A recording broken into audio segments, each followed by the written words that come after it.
Que la grâce de Dieu et la paix de notre Seigneur Jésus vous soient accordées ce matin. Je suis dans la joie parce que Dieu nous a donné le souffle de vie. Et je viens ce matin pour vous apporter une parole d'édification, une parole qui vous fera certainement du bien. Que Dieu soit béni. Nous allons ensemble lire dans le livre de Matthieu au chapitre 15. Nous commencerons notre lecture à partir du verset 21 et nous allons nous arrêter au verset 28. La Bible dit ce qui suit. Jésus étant parti de là, se retira dans les territoires de Tyr et de Sidon. Et voici une femme cananéenne qui venait de se contrer, lui cria: « Aie pitié de moi, Seigneur, fils de David, ma fille est cruellement tourmentée par les démons. » Il ne lui répondit pas un mot. Et ses disciples s'approchèrent et lui dirent avec insistance: « Renvoie-la, car elle crie derrière nous. » Il répondit: « Je n'ai été envoyé qu'aux brebis perdues de la maison d'Israël. » Mais elle vint se prosterner devant lui et disant: « Seigneur, secours-moi. » Il répondit: « Il n'est pas bien de prendre le pain des enfants et de les jeter aux petits chiens. » « Oui, Seigneur, dit-elle, mais les petits chiens mangent les miettes qui tombent de la table de leurs maîtres. » Alors Jésus dit: « Femme, ta foi est grande, qu'il te soit fait comme tu veux. » Et à l'heure même, sa fille fut guérie. Je vais parler du miracle des miettes. Souvent, Dieu accomplit des grandes choses au travers des petites choses. Les petites choses nous aident à accomplir aussi des grandes choses quand nous les soumettons à Dieu. Cette femme, c'était une femme païenne parce qu'elle habitait les territoires de Tyr et de Sidon. La Bible précise même qu'elle était une femme cananéenne. Elle a entendu Jésus passer, elle est venue, elle a commencé à crier: « Seigneur, aie pitié de moi, aie pitié de moi. » Pourquoi? Parce que ma fille est réellement tourmentée par les démons. Les disciples, tellement qu'elle avait vu la femme était cananéenne, ont commencé à repousser la femme.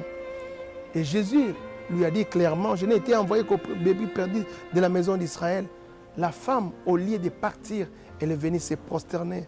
Elle a démontré une attitude d'adoration. Vous savez, on se prosterne devant quelqu'un qu'on considère comme étant Dieu, quelqu'un qu'on considère comme étant supérieur. Et c'est ce que cette femme-là a fait.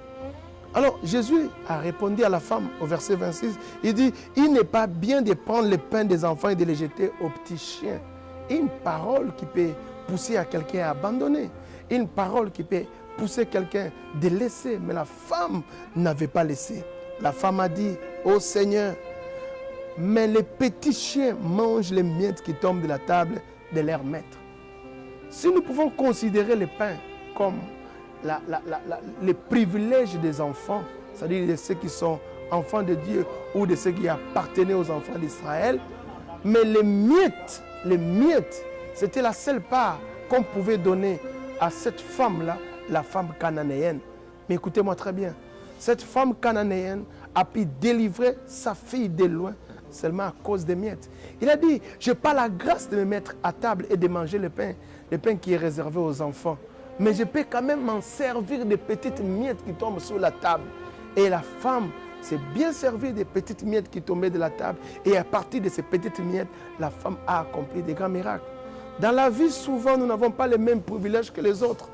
Il y a des gens qui sont nés dans des familles où leurs parents étaient des riches. Il y a des gens qui sont nés dans des familles où ils pouvaient étudier, où ils pouvaient faire l'université. Mais nous n'avons pas toutes les mêmes grâces, nous n'avons pas toutes les mêmes faveurs, nous n'avons pas toutes les mêmes chances. Mais je crois que Dieu, s'il ne te donne pas du pain, il réserve aussi des miettes pour certaines personnes.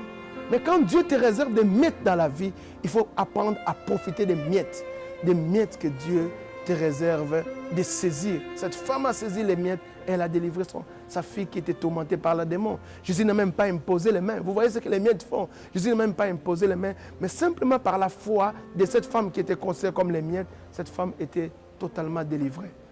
Saisis les petites miettes qu'on te donne. Saisis les petits diplômes que tu as. Saisis la petite révélation que tu as qu'on peut considérer comme les miettes. Saisis les petites rencontres que tu fais dans la vie. On peut considérer ça comme les miettes. Saisis la petite promotion, les petits postes que Dieu t'a donné dans la vie qu'on peut considérer comme les miettes. Si tu n'as pas la chance, tu n'as pas le privilège d'avoir le pain, mais les miettes qu'on t'accorde, mets ta foi là-dedans, tu verras que les miettes seront capables même de réaliser certains de tes projets, d'accomplir certains de tes besoins et même d'accomplir des miracles par rapport à ta vie. Seigneur Dieu, étends ta main. Mon frère n'a pas le privilège d'être fils, peut-être du président, du ministre, même cousin du président. Mon frère n'a pas le privilège d'étudier dans de très grandes écoles ou d'être licencié ou gradué. Mais par la petite position que tu lui as donnée, que je considère aujourd'hui comme les miettes. permets, Seigneur mon Dieu, que sa vie change, que ses besoins soient satisfaits et que ses projets soient réalisés simplement au travers des miettes. Merci Seigneur de les réaliser. Au nom de Jésus. Amen.